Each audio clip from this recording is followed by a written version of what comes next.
많은 사람들은 각자의 소원을 가지고 있습니다.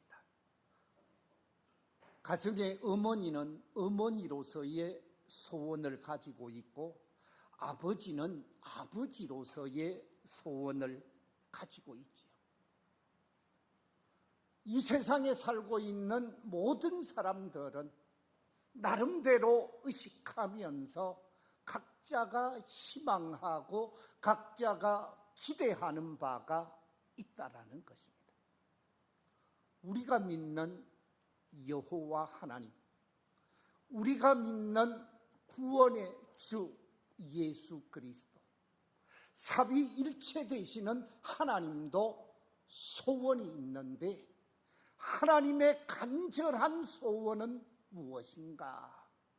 하나님의 공동체, 믿음의 공동체, 성령의 공동체인 교회가 부흥하고 교회가 성장하고 교회가 날마다 더하여지는 놀라운 역사가 있기를 소원하고 기대할 줄로 믿습니다.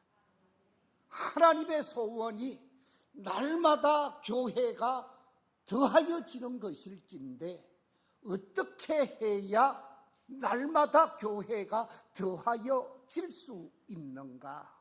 날마다 구원받는 사람의 수가 더하여질 수 있는가? 오늘 읽었던 본문 속에서 마지막 47절에 보면 주께서 구원받는 사람의 수를 날마다 더하게 하셨다고 그랬는데, 어떻게 하면 교회가 부흥하고 성장할까? 저는 지난주에 두 가지를 말씀드린 바가 있습니다. 그 첫째는 다름이 아니라 온 성도들이 사도들의 가르침에 잘 순종함으로 부흥되었다 그랬고, 두 번째 드린 말씀은 온 성도들 상호 간의 아름다운 교제, 서로 사랑하고 서로 위해주고 서로 섬겨주고 서로 높여주는 아름다운 교제를 했기 때문에 초대 예루살렘 교회가 성장하고 부흥했다 그랬습니다. 오늘도 이 주제, 날마다 더하는 교회라는 주제를 가지고 두 번째 말씀을 전하면서 어떻게 해야 교회가 부흥할까? 우리 밀양 교회가 어떻게 해야 부흥할 수 있을까? 이 문제를 고민하면서 오늘 본문을 통해서 그 해답을 얻게 되어집니다. 오늘 본문을 통하여 발견할 수 있는 날마다 더하는 교회가 되는 비결, 세 번째 오늘 본문은 이렇게 말씀하고 있습니다. 온 성도들이 기도하는 일에 힘쓰는 교회여야 함을 말씀하고 있습니다. 여기서 사진 한 장을 보여드리겠습니다. 온 성도들이 모여 하나님 앞에 간절히 기도하는 이 모습이 1970년, 1980년, 1990년으로 이어지게 되어지는데, 2000년이 지난 오늘날 어떤가? 2000년이 지난 오늘날에 있어서 한국교회는 다 함께 모여서 하나님 앞에 간절히 기도하는 모습을 소유하고 있는가? 점점 세상 일이 더 바빠지는 것이 현실인 것 같습니다. 그러나 교회가 부흥하고 날마다 구원받는 자의 수가 더하게 되어지는 비결은 성도들이 모여서 하나님 앞에 간절히 기도하는 것이라는 말씀입니다. 오늘 본문 42절 같이 한번 읽어보겠습니다. 시작. 그들이 사도의 가르침을 받아 서로 교제하고 떡을 떼며 오로지 기도하기를 힘쓰니라. 오로지 기도하기를 힘쓰니라 라고 말씀하고 있습니다.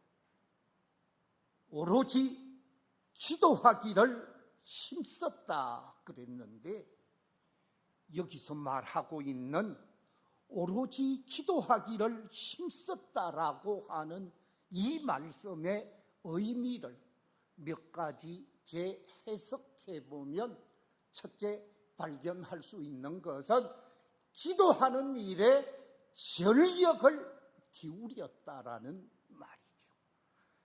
모여서 기도하는 일에 우리는 부족하고 우리는 나약하고 우리는 연약하지만 하나님이 도우시면 할 수 있습니다. 그러면서 간절히 기도했다라는 말로 해석할 수가 있고, 두 번째 또 해석할 수 있는 말은 기도하는 일에 생명을 걸었다라는 말씀, 기도하는 일에 인생을 걸었다라는 말씀으로 해석할 수가 있습니다. 세 번째 해석할 수 있는 것은 기도하는 일을 그 어떤 일보다 중요시했다라는 말로 해석할 수가 있습니다. 그렇습니다. 초대 교회는 이 기도하는 일에 전력을 기울인 교회임을 보게 되어집니다. 우리가 무엇을 중요시 여기는가? 우리가 중요시 여기는 것은 교회가 모여 기도하고 교회가 모여 사모하게 되어질 때 여러분이 보고 있는 저 사진과 같이 성령의 역사가 임하게 되고, 성령의 역사 속에서 초대 예루살렘 교회가 완전히 변화되어지면서 부흥의 역사, 성장의 역사, 발전의 역사가 그대로 나타나게 되어지는 것이지. 그런데 산업화되어지고 이 21세기 오늘날에 와서 기도하는 것, 하나님을 향하여 간절히 두 손을 모으는 것보다는 세상적인 방법, 인간적인 방법으로 문제를 해결하려고 하는 사람들이 얼마나 많은지 모릅니다. 돈으로 해결하려고 하고, 권력으로 해결하려고 하고, 지식으로 해결하려고 하고, 모든 것을 인간적인 방법, 인간적인 수단을 통해서 해결하기보다 하나님 앞에 기도하는 일에는 관심이 없는 것을 보게 되어집니다. 그래서 기도하는 교회가 점점 들어가게 되어지면 인간적인 역사는 나타날지 모르지만 하나님의 역사, 하나님의 도우심은 경험하기가 쉽지 않다라는 거죠. 전도자 사도 바울은 인간적인 방법, 자신이 지성인 중에 지성인이었습니다. 고학력 중에 고학력을 가지고 있었습니다. 실력도 있었고 능력도 있었습니다.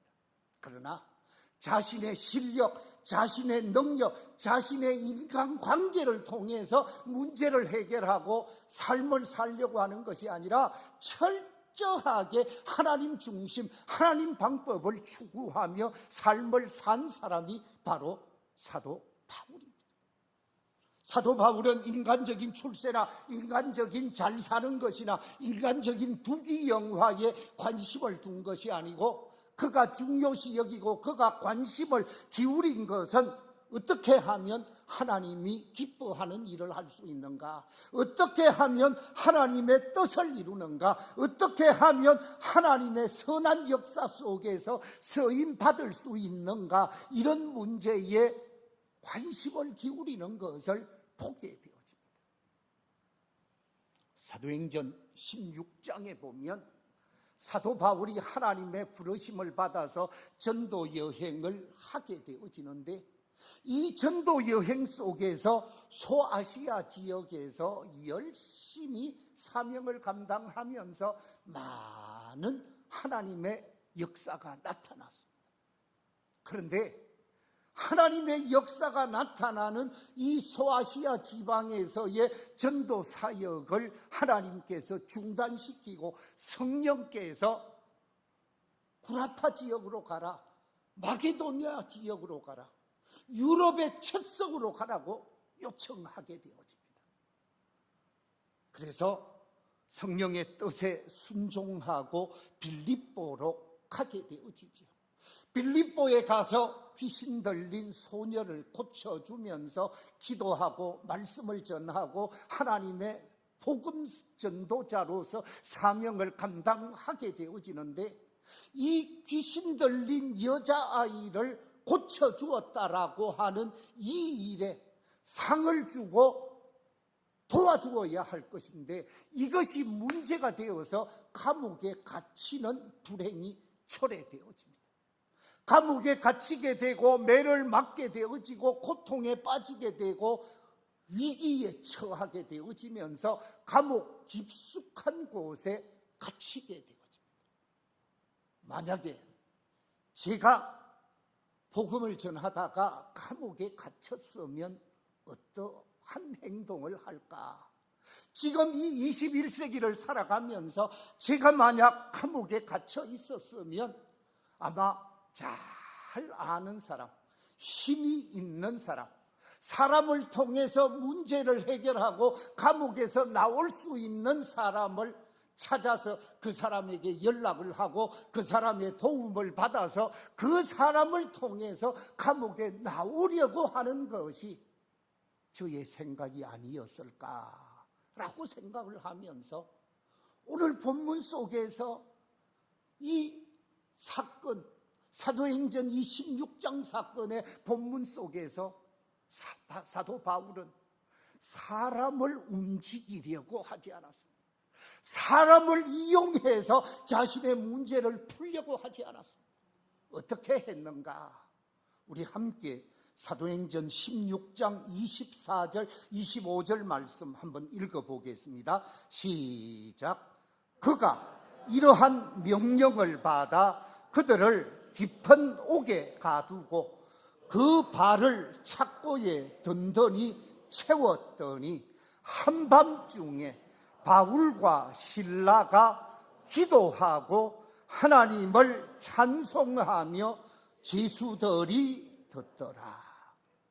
그 감옥 깊숙한 곳에 감금되어진 상황 속에서 사도 바울은 하나님께 기도하게 되어집니다. 하나님, 저를 이 위기 속에서 건져내 주십시오. 하나님이 아니면 누구도 저를 도와줄 수 없습니다. 하나님이 책임져 주십시오. 하나님이 문제를 해결해 주십시오. 하나님이 살아계심을 보여 주시옵소서. 하나님 앞에 간절히 기도하게 되어집니다. 그랬더니 착고가 풀리게 되어집니다. 수갑이 풀리게 되어집니다. 자유의 몸이 되어졌습니다. 뿐만 아니라 감옥 옥문이 활짝 열리면서 얼마든지 감옥을 뛰쳐나갈 수 있었습니다. 그런데 이 상황 속에서 잠을 자다가 정신을 차린 간수가 감옥문이 열린 것을 보고 모든 죄수들이 도망했음을 인식하면서 자기의 책임을 느끼고 자결을 하려고 하죠.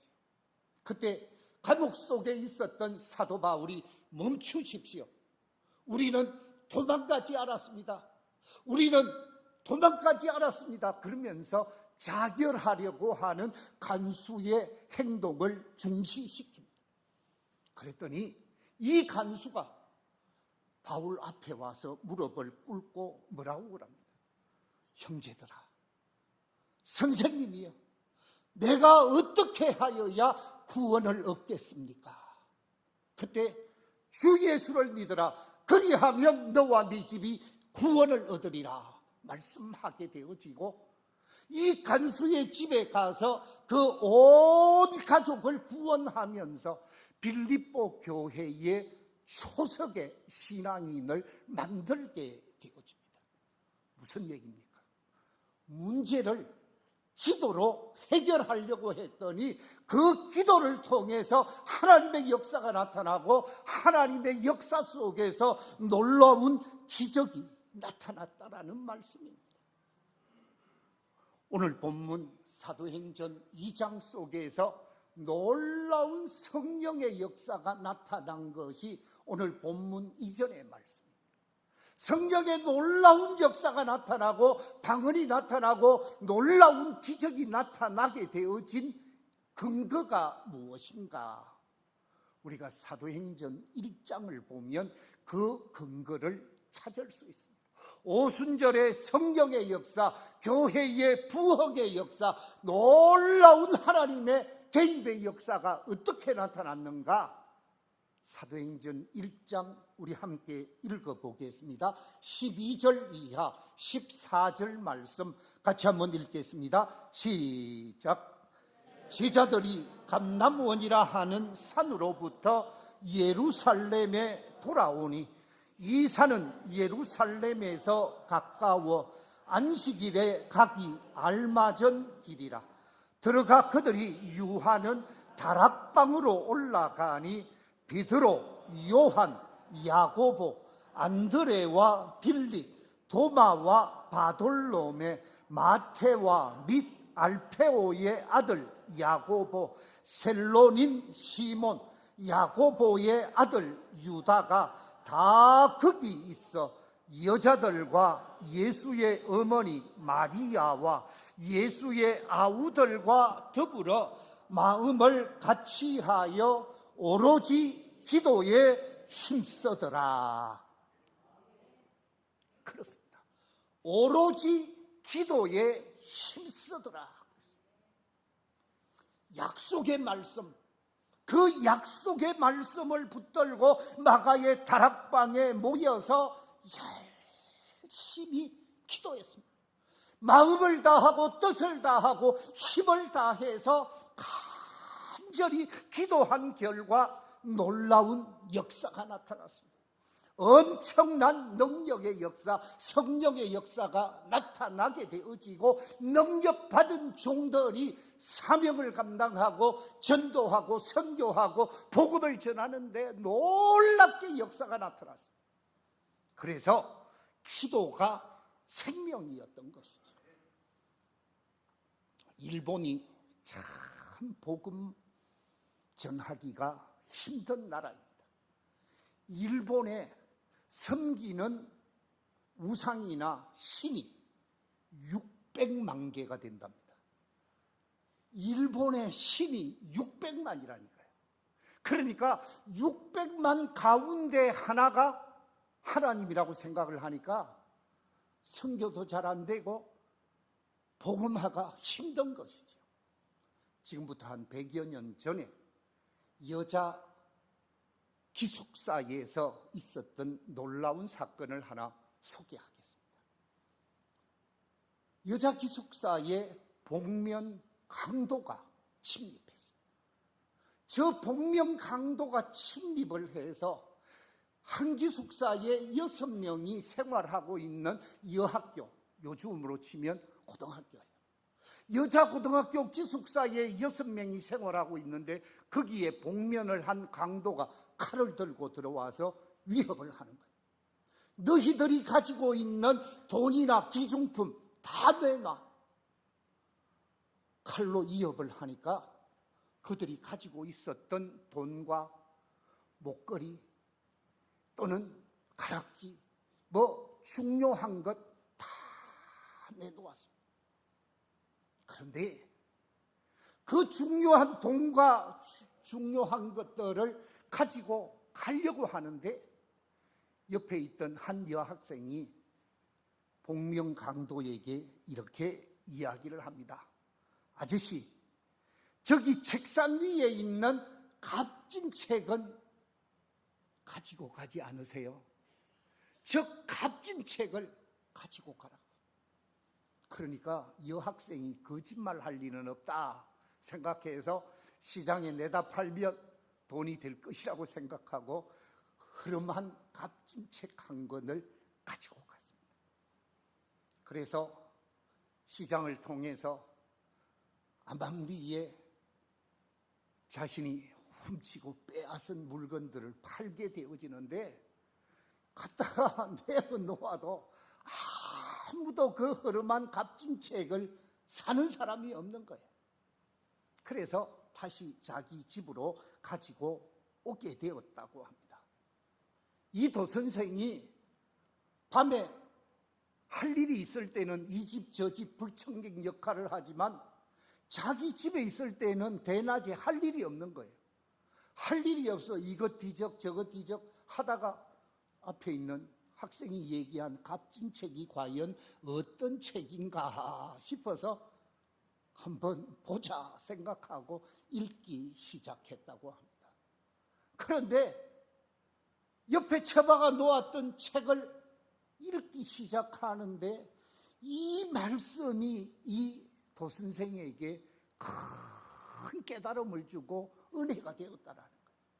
성경을 읽고 성경 때문에 감동을 받고 성경 말씀에 사로잡히다 보니까 변화가 일어났습니다.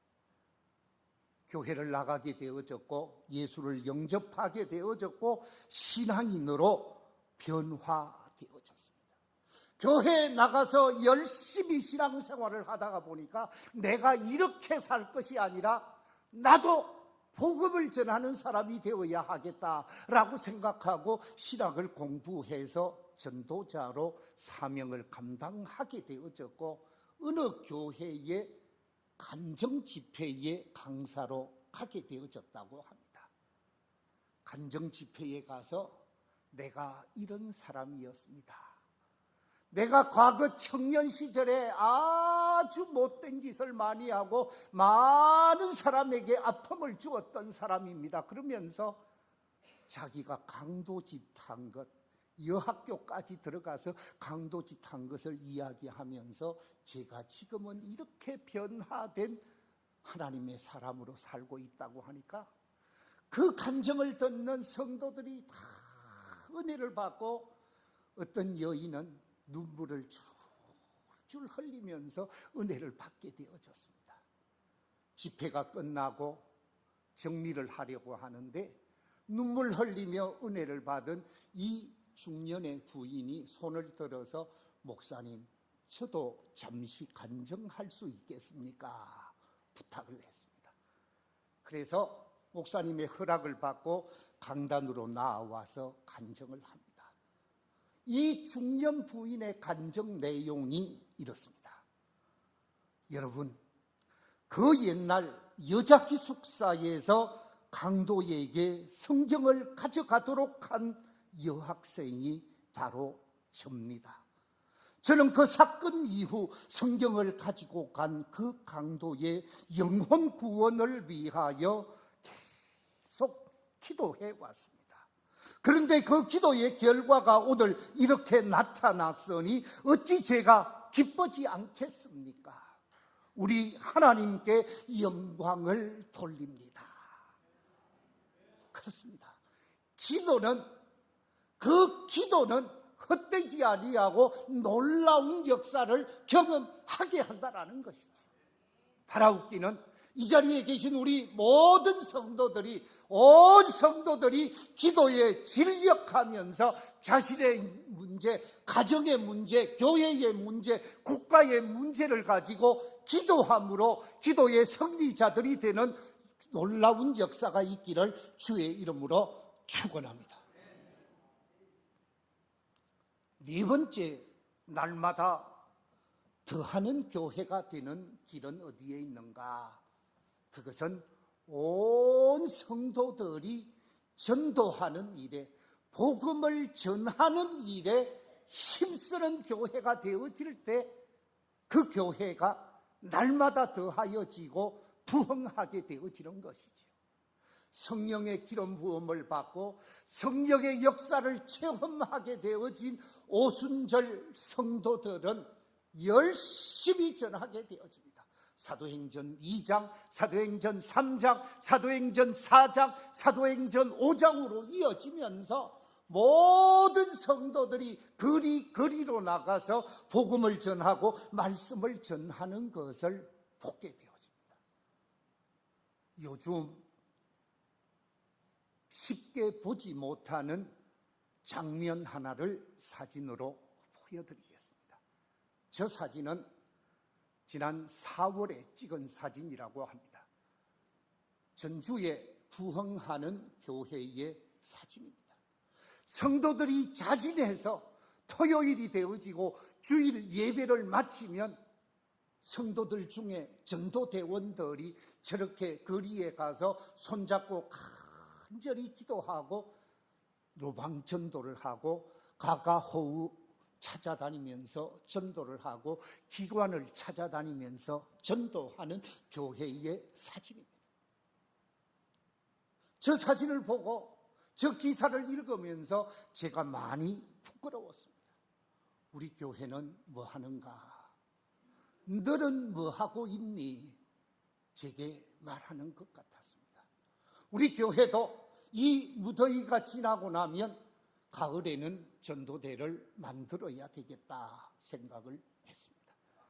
사랑하는 성도 여러분, 교회가 전도하는 일에 힘쓰지 아니하고 교회가 복음 전하는 일에 관심을 기울이지 아니하면 교회는 쇠퇴할 수밖에 없는 것이죠.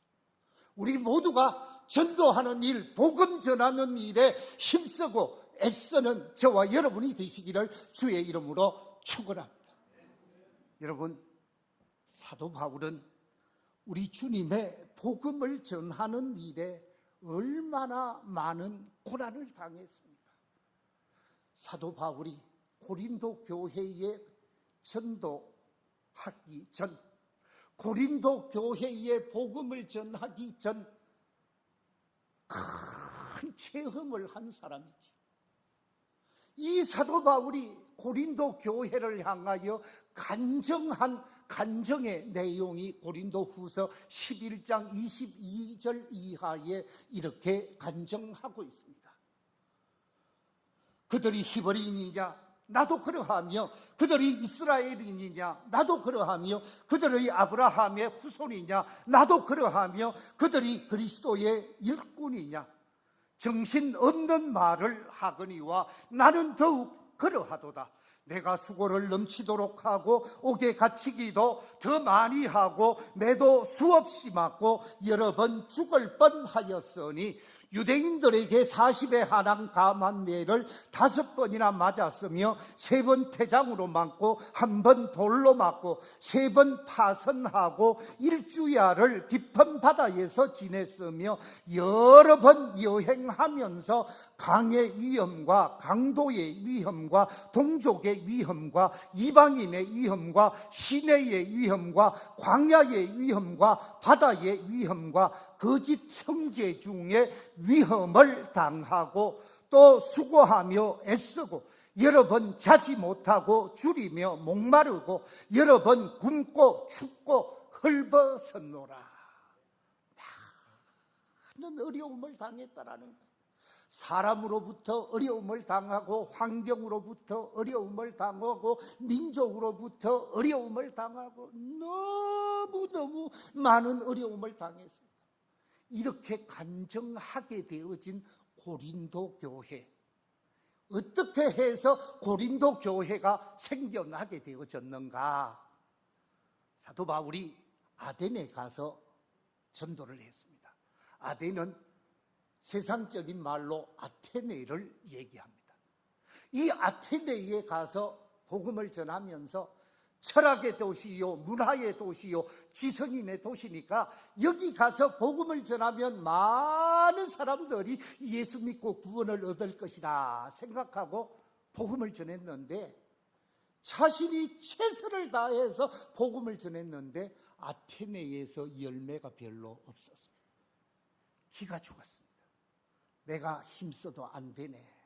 그러면서 좌절하면서 이 아테네를 떠나서 고린도에 가게 되어집니다. 고린도를 갔더니 고린도는 우상의 도시입니다. 세계의 모든 유명한 신전이라는 신전은 거기 다 있는 거예요. 거기에다가 향락의 도시예요. 많은 사람들이 돈이 모이는 이 고린도, 무역이 성행하는 이 고린도에서 향락을 즐기고 있습니다. 우상의 도시요, 향락의 도시요, 돈 많은 도시니까 내가 여기서 전해봤자 말씀이 먹혀 들어가지 않을 거야, 그렇게 생각하고 절망해 있었습니다. 그런데 주님이 사도 바울을 찾아오게 되었습니다. 사도 바울을 찾아와서 뭐라고 말씀하고 있는가? 우리 함께 사도행전 18장 9절 10절 말씀 같이 한번 읽어보겠습니다. 시작. 밤에 주께서 환상 가운데 바울에게 말씀하시되 두려워하지 말며 침묵하지 말고 말하라. 내가 너와 함께 있음에 어떤 사람도 너를 대적하여 해롭게 할 자가 없을 것이니 이는 이 성 중에 내 백성이 많음이라. 그렇습니다. 기가 죽어 있는 바울에게 주님이 찾아오셔서 네가 복음을 전하고 네가 사명자의 사역을 감당할 때 내가 너와 함께 하겠다, 내가 너를 도와주겠다, 겁내지 말고 걱정하지 말고 두려워하지 말고 당당하게 복음을 전해라. 이 도성에 내 백성이 많노라. 그래서 용기를 얻어서 고린도에 가서 복음을 전하게 되어지는데, 고린도에 가서 범죄가 많고 죄악이 많은 그 도성에 말씀이 먹혀 들어가고 말씀이 생명이 되어지고 말씀이 구원이 되어지면서 많은 사람들이 구원을 얻게 되어지고 엄청난 교회로 부흥되어지는데, 우리가 지금 고린도에 가보면 사도 바울이 교회를 섬기고 교회가 부흥한 그 유적들이 그대로 남아 있습니다. 그렇습니다. 복음을 전하는데 걱정할 필요가 없습니다. 복음을 전하는데 두려워할 필요가 없습니다. 이 성에 내 백성이 많음이라. 우리 밀양 땅에 예수 믿는 사람 아마 15%가 안 될 것입니다. 85%가 아직 예수를 믿지 않습니다. 이 도성에 내 백성이 많다라는 말씀은 고린도에서의 주시는 말씀이 아니라 지금 이 도성에 주시는 말씀인 줄로 믿습니다. 우리가 구원받아야 할 하나님의 백성이 밀양에 많다라는 사실을 기억하고 주의 복음을 전하는 삶이 되어져야 합니다. 우리 주님이 마지막 이 땅에 남기신 말씀, 마가복음 16장 15절에 보면 이렇게 말씀하고 있습니다. 너희는 온 천하에 다니며 만민에게 복음을 전파하라. 믿고 세례를 받는 사람은 구원을 얻을 것이요, 믿지 않는 사람은 무엇을 받으리라? 정죄를 받으리라. 그랬습니다. 사도 바울은 마지막 자신의 유언을 남기는데 믿음의 아들 디모데에게 유언을 남깁니다. 디모데후서 4장 1절과 2절에서 이렇게 말하고 있습니다. 우리 같이 한번 읽어보겠습니다. 시작. 하나님 앞과 살아있는 자와 죽은 자를 심판하실 그리스도 예수 앞에서 그가 나타나실 것과 그의 나라를 두고 엄히 명하노니 너는 말씀을 전파하라. 때를 얻든지 못 얻든지 항상 힘써라. 범사의 오래 참음과 가르침으로 경책하며 경계하며 권하라. 권하라고, 전하라고 강조하고 있는 말씀을 보게 되어집니다. 말씀을 맺겠습니다. 우리 교회에 속한 모든 성도들은 우리 교회가 예루살렘 교회처럼 날마다 더하는 교회가 되기를 소원하시는 줄로 믿습니다. 우리 교회가 날마다 더하는 교회가 되고자 한다면 지난주 오늘 전한 4가지 가르침에 기억해야 합니다. 첫째가 무엇입니까? 제일 첫 번째, 사도들의 가르침을 받아 순종하는 교회가 되어야 한다 그랬습니다. 두 번째는 온 성도들 상호 간에 아름다운 교제, 아름다운 섬김이 있는 교회가 되어야 한다 그랬고, 세 번째는 온 성도들이 기도하는 일에 힘쓰는 교회가 되어야 한다 그랬고, 네 번째는 온 성도들이 복음 전하는 일, 전도하는 일에 힘쓰는 교회가 되어져야 한다 그랬습니다. 우리 교회가 여러분의 섬김, 여러분의 헌신을 통해서 아름답게 성장함으로 이 밀양도성을 복되게 하는 우리 밀양교회가 되시기를 주의 이름으로 축원합니다.